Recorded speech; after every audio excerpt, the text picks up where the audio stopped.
नमस्कार दोस्तों, एक कहानी है ऐसे लोगों की जो इलेक्शन से पहले लोगों का इस्तेमाल अपने राजनीतिक लाभ के लिए करते हैं। इनमें से एक ये हैं। हेलो मालिक। हाँ बोल। आपको कुछ खबर है? इलेक्शन आने वाले हैं और हम कब तक अपोजिशन में ही रहेंगे। अरे ओ सांबा, तो टेंशन काहे को लेता है। दिल्ली में किसान एक बार फिर अपनी मांगों को लेकर सड़कों पे आए हैं। अब मेरी बात ध्यान से सुन। हमारे आदमी इस आंदोलन में शामिल होंगे और अपने लाभ के लिए किसान आंदोलन को राजनीतिक आंदोलन में बदल देंगे, जिससे हम सरकार को पलट देंगे।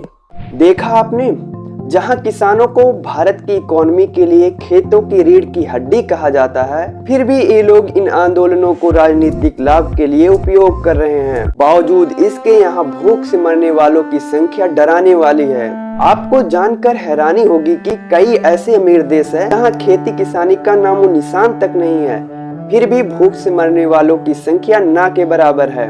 सच में? मैं नहीं मानता। अरे हाँ भाई हाँ। आज की वीडियो में सबसे पहले बात उन देशों की जहां खेती नहीं होती और वहां खाने का इंतजाम कैसे होता है। इसके अलावा जानेंगे वो देश कौन से है जहां किसान आंदोलन कर रहे हैं। छोटे से देश सिंगापुर की आबादी 55 लाख से भी ज्यादा है और यह सिर्फ 700 स्क्वायर किलोमीटर में फैला है। ऐसे में यहाँ सिर्फ 1 किलोमीटर दायरे में करीब 8 से 8,500 लोग रहने को मजबूर हैं।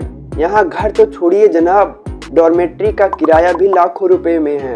ये क्या बात करता है यार। सिंगापुर के सिर्फ 1% जमीन पर खेती होती है, वह भी वर्टिकल स्टाइल में। लेकिन इतना कम अनाज पूरे देश की जरूरत के 10% को भी पूरा नहीं कर पाता। तो फिर सिंगापुर में अनाज की पूर्ति कैसे होती है?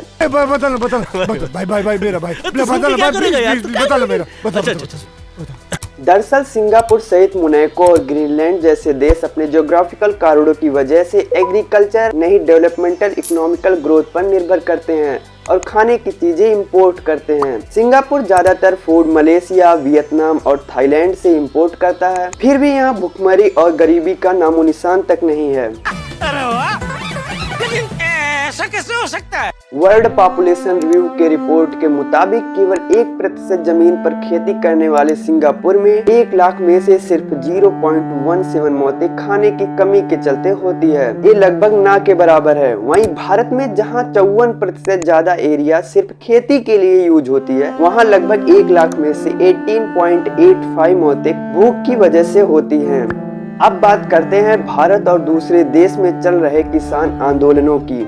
आइए देखते हैं। भारत में सभी फसलों के लिए एमएसपी की कानूनी गारंटी, किसानों के लिए पूरी तरह से लोन में छूट समेत कई मांगों को लेकर दिल्ली चलो विरोध प्रदर्शन उग्र होता जा रहा है। वहीं इटली के किसान एग्रीकल्चर फ्यूल का दाम बढ़ने और ईयू एनवायरमेंटल रेगुलेशंस के खिलाफ प्रोटेस्ट कर रहे हैं। सिर्फ इटली ही नहीं, फ्रांस और स्पेन के किसान भी यूरोपियन यूनियन एनवायरमेंटल रेगुलेशंस के खिलाफ प्रोटेस्ट कर रहे हैं।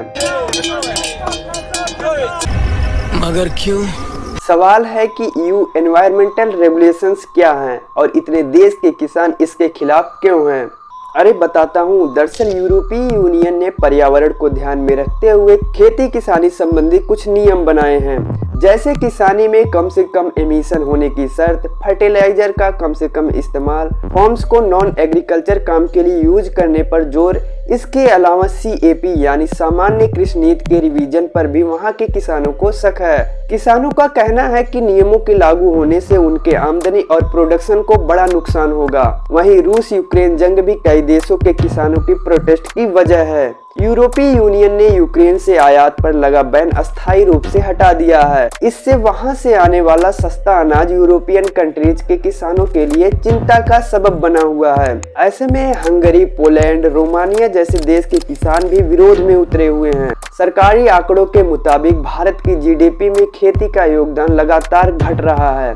फाइनेंशियल ईयर 2022-23 में GDP में कृषि का योगदान लगातार घटकर 15% ही रह गया है, जो साल 1990-91 में 35% था। अगर इसी रफ्तार से खेती का योगदान घटता रहा तो एक दिन भारत को भी दूसरे देशों से भारी मात्रा में अनाज इंपोर्ट करना पड़ सकता है, जो देश की अर्थव्यवस्था के लिए सही संकेत नहीं होगा। आपके हिसाब से क्या सरकार को किसानों की मांग स्वीकार करनी चाहिए या नहीं? मैं तो सिर्फ इतना ही कहूँगा देश की आन बान शान, बोलो जय जवान जय किसान। और हाँ, चैनल को सब्सक्राइब कर अपने दोस्तों में जरूर शेयर करें। धन्यवाद।